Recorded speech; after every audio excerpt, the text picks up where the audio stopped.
हमनी के सज्जे दर्शकन लोग के नमस्ते। कैसे हुआ? माटी के मोल कार्यक्रम में आप सब लोगन के स्वागत बाटे। याद बा ई जगवा कहाँ रहली स गल बरिस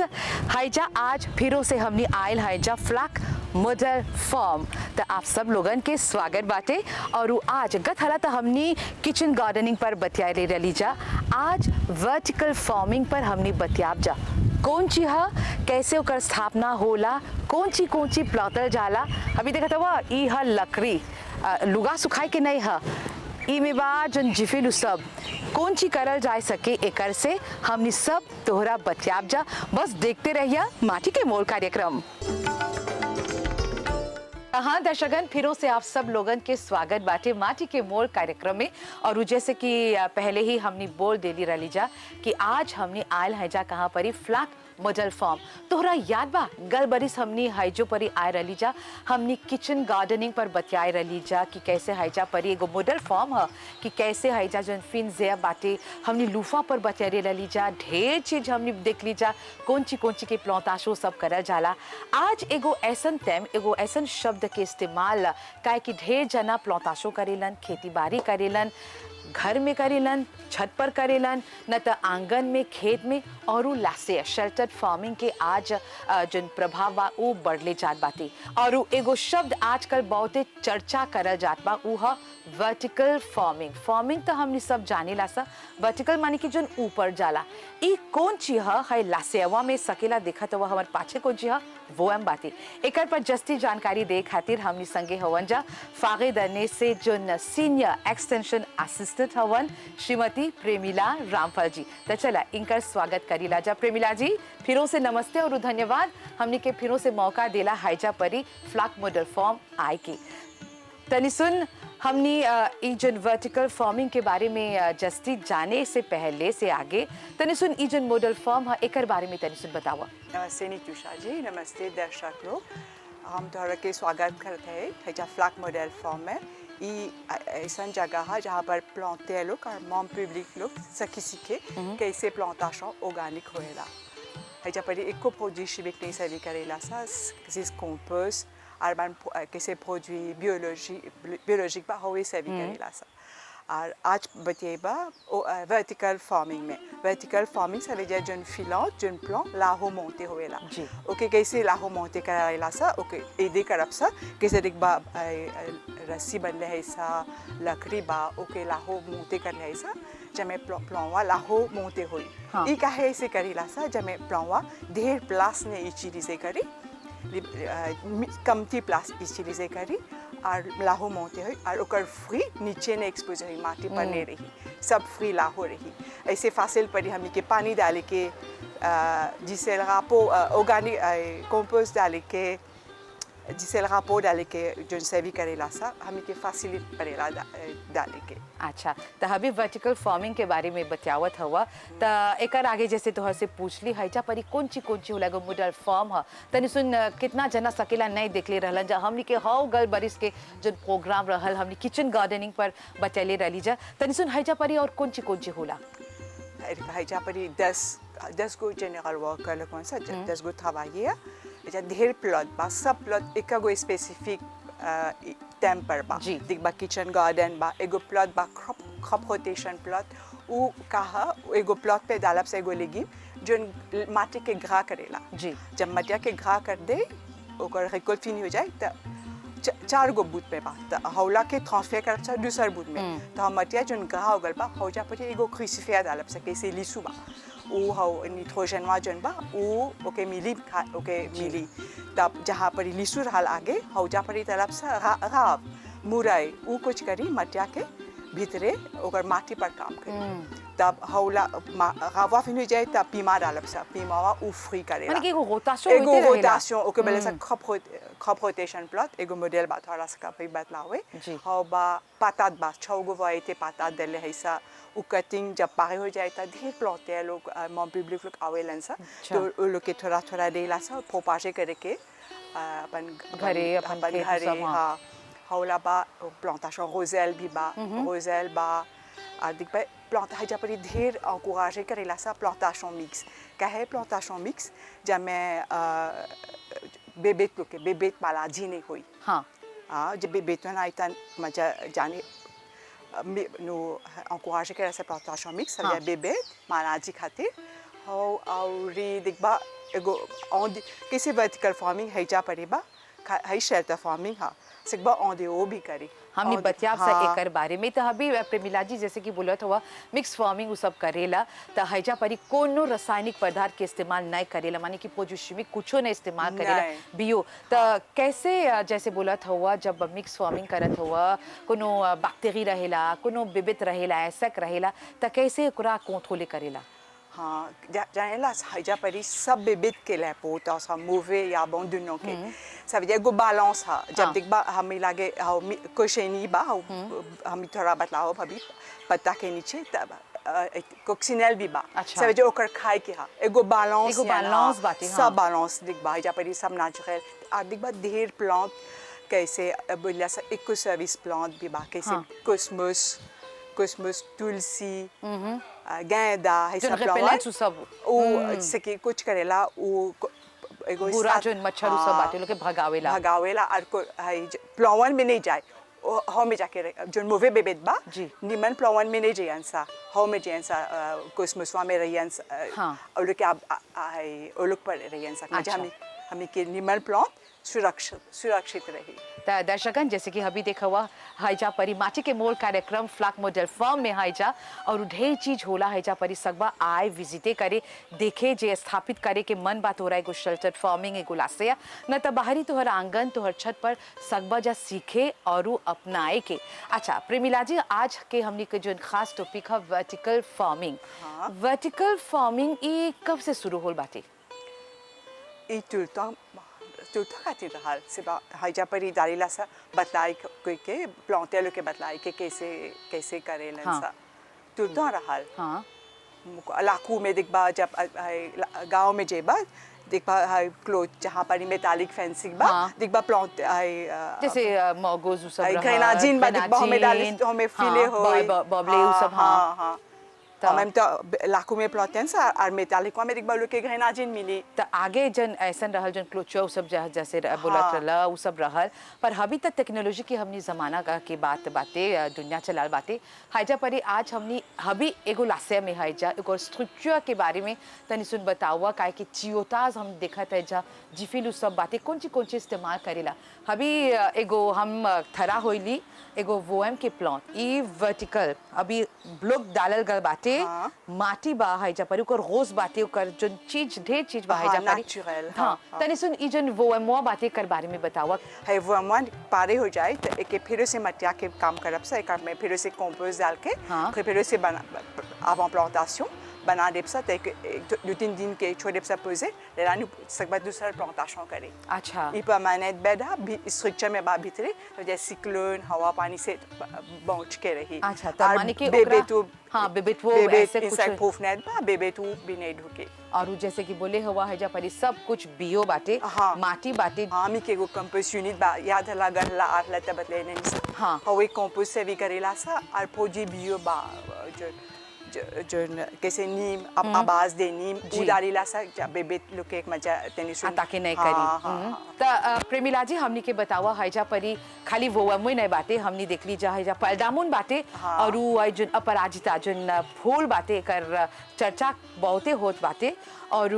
जैसे बटरफ्लाई पी ओकरा बोलल जाला ढेर बात जोली लौकता तो हमनी के बतावा जब प्लांटे कर देला वोएम होय पलदामुन होय न त ई अपराजिता कैसे काहे कि हम देखत ऐसा जो एगो जिफिल बाटे कैसे करेला जब बड़ा होला छोटे से बांधेला कैसे करेला हां जब प्लांट बा दिख बतनी सुन बड़ा होल ओकर लालियानो लगल मोते हुए तब commencer करेला सा ओकर प्रिपेयर करके ओकर ट्रेलिसिंग के ओकर रेसी प्रिपेयर करेला सामान देके जब ओकर पर शहरी कैसे प्लांट बा cosmos बा तुलसी बा एगो प्लांट बा आनी गोलानी हो बा अच्छा हां प्लांट ले ऐसा जब मैं कैसे है जो परी प्लांट लोग सुरक्षित रही अच्छा और जब तैयार हो जाला मतलब कि जब बड़ा हो जालन सा त जब फसल सब करत हुआ त फसल के बाद ही ओकरा उखाड़ल जाला कि तनी सुन लेता चाहेला देवे कि कैसे होला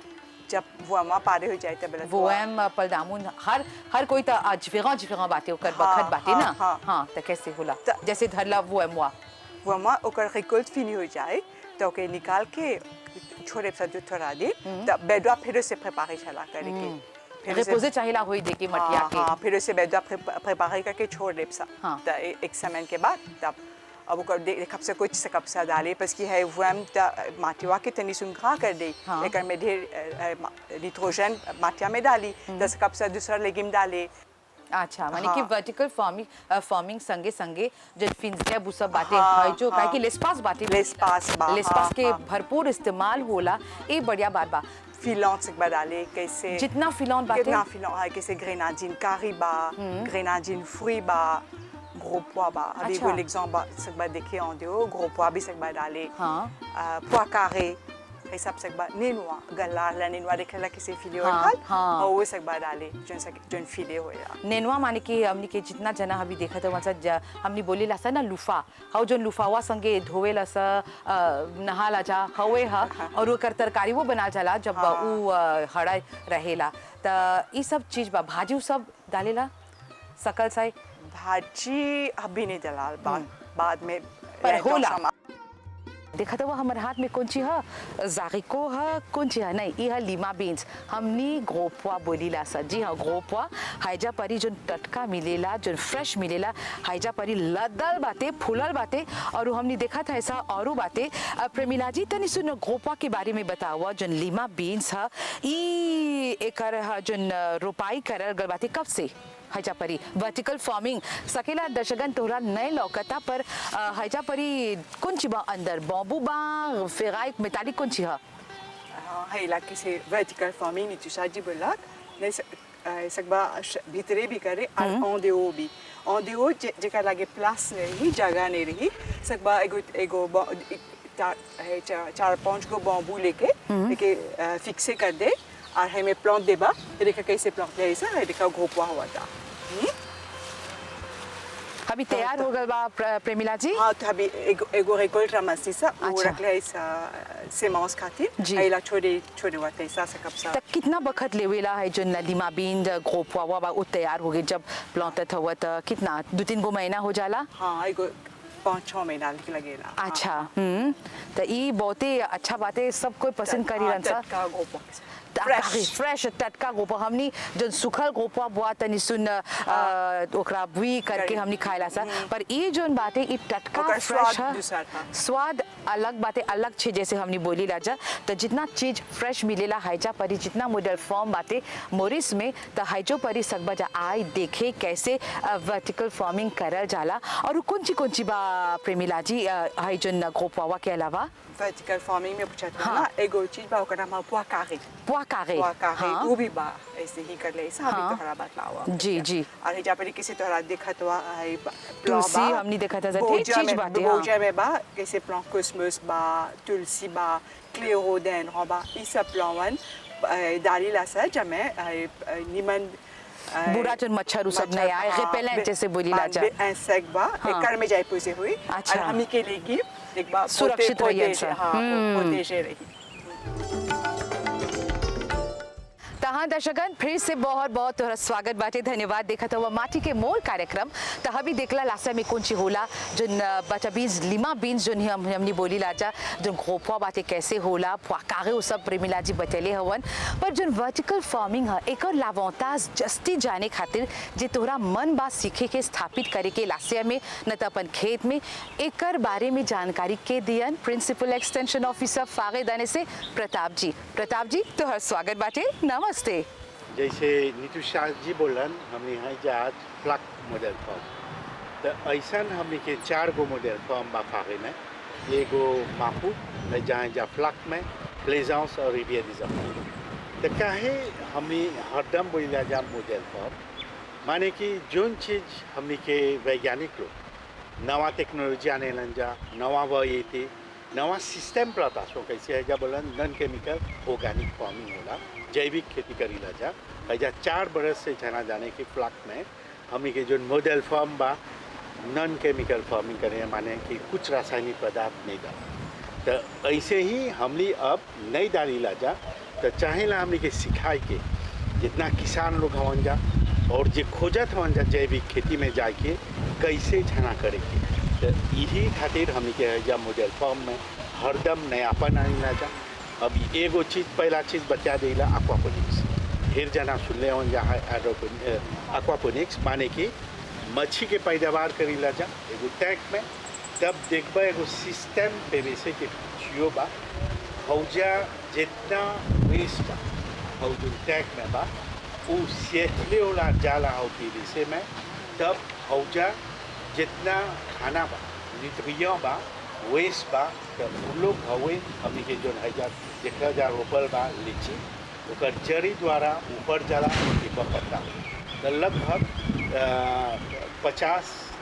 2 महीना में हमने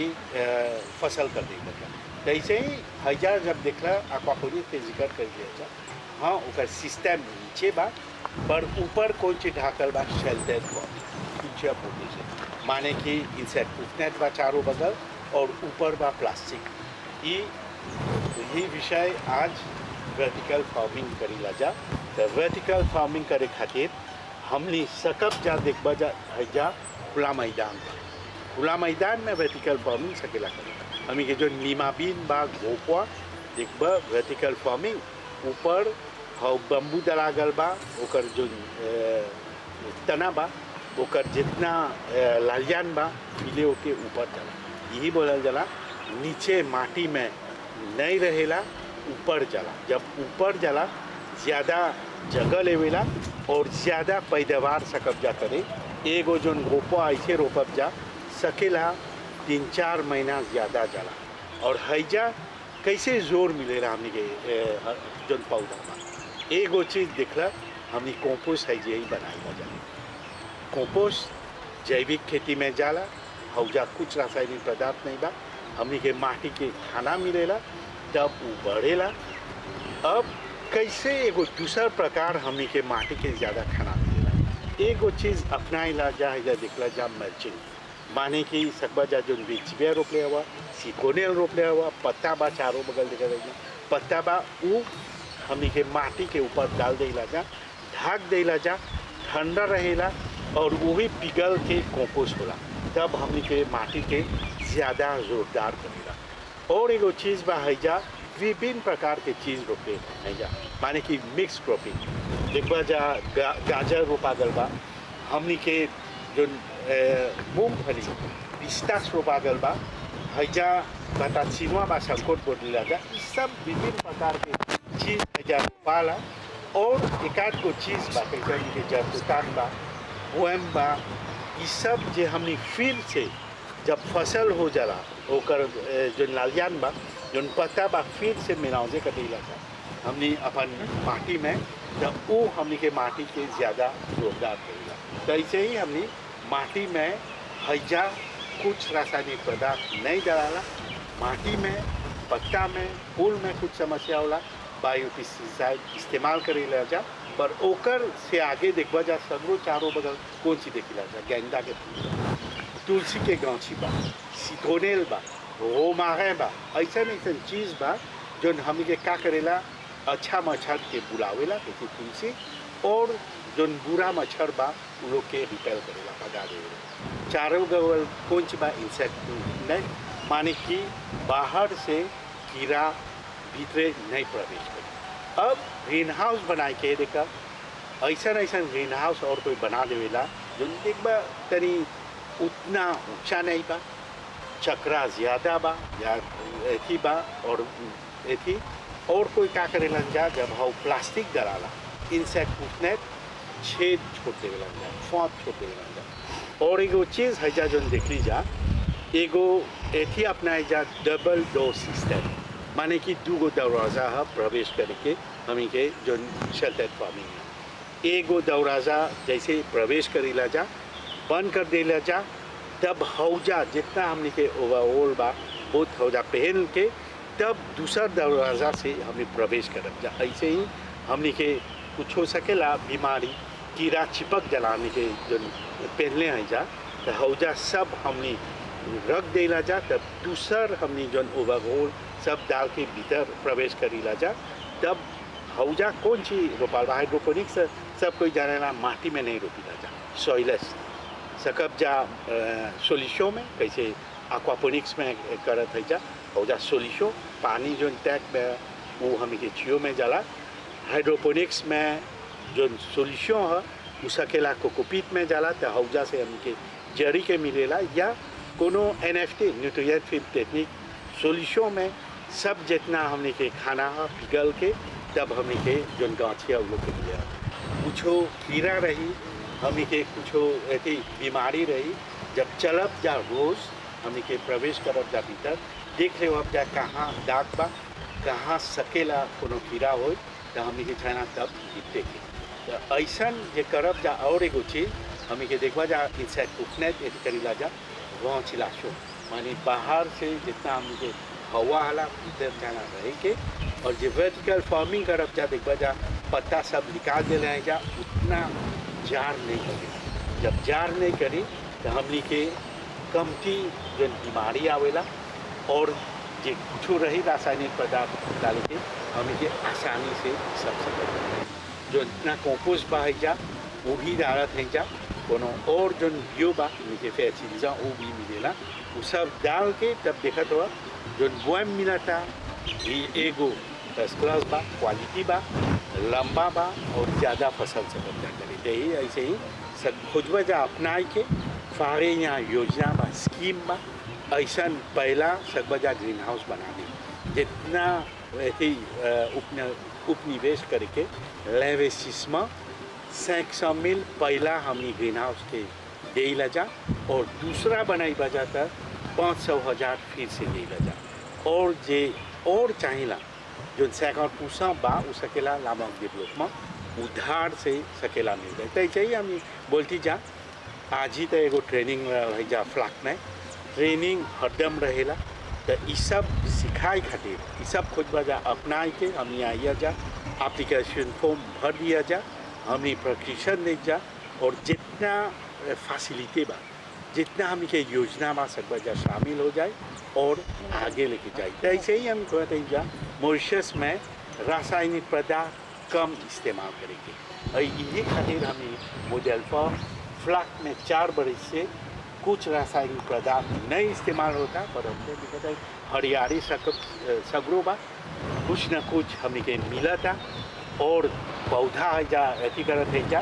और एक आध को चीज़ बा कैसे बोलिला जा बता जा दूसरा जा बतात भी बा बतात जे रोपब जा सकब जा ऊपर से चिप्स करें तब बोलती जा और कोई खोजे ना जाए रेखा सकबा जा बतात खाए या चिप्स खाए या ओके सकबा जा ग्रिल करके खाए तो हैजा भी फागे जितना प्रोसेसिंग करेगा ट्रांसफॉर्मेशन जितना फल है जितना हमें के एक्सेस बा सकबा जा आए प्रशिक्षण प्राप्त कर ले हम के उतन गल हैं जा हो जा देखबा जा इस सब जितना प्रशिक्षण रहा प्रोसेसिंग ट्रांसफॉर्मेशन फागे देवेला तो एक बोलती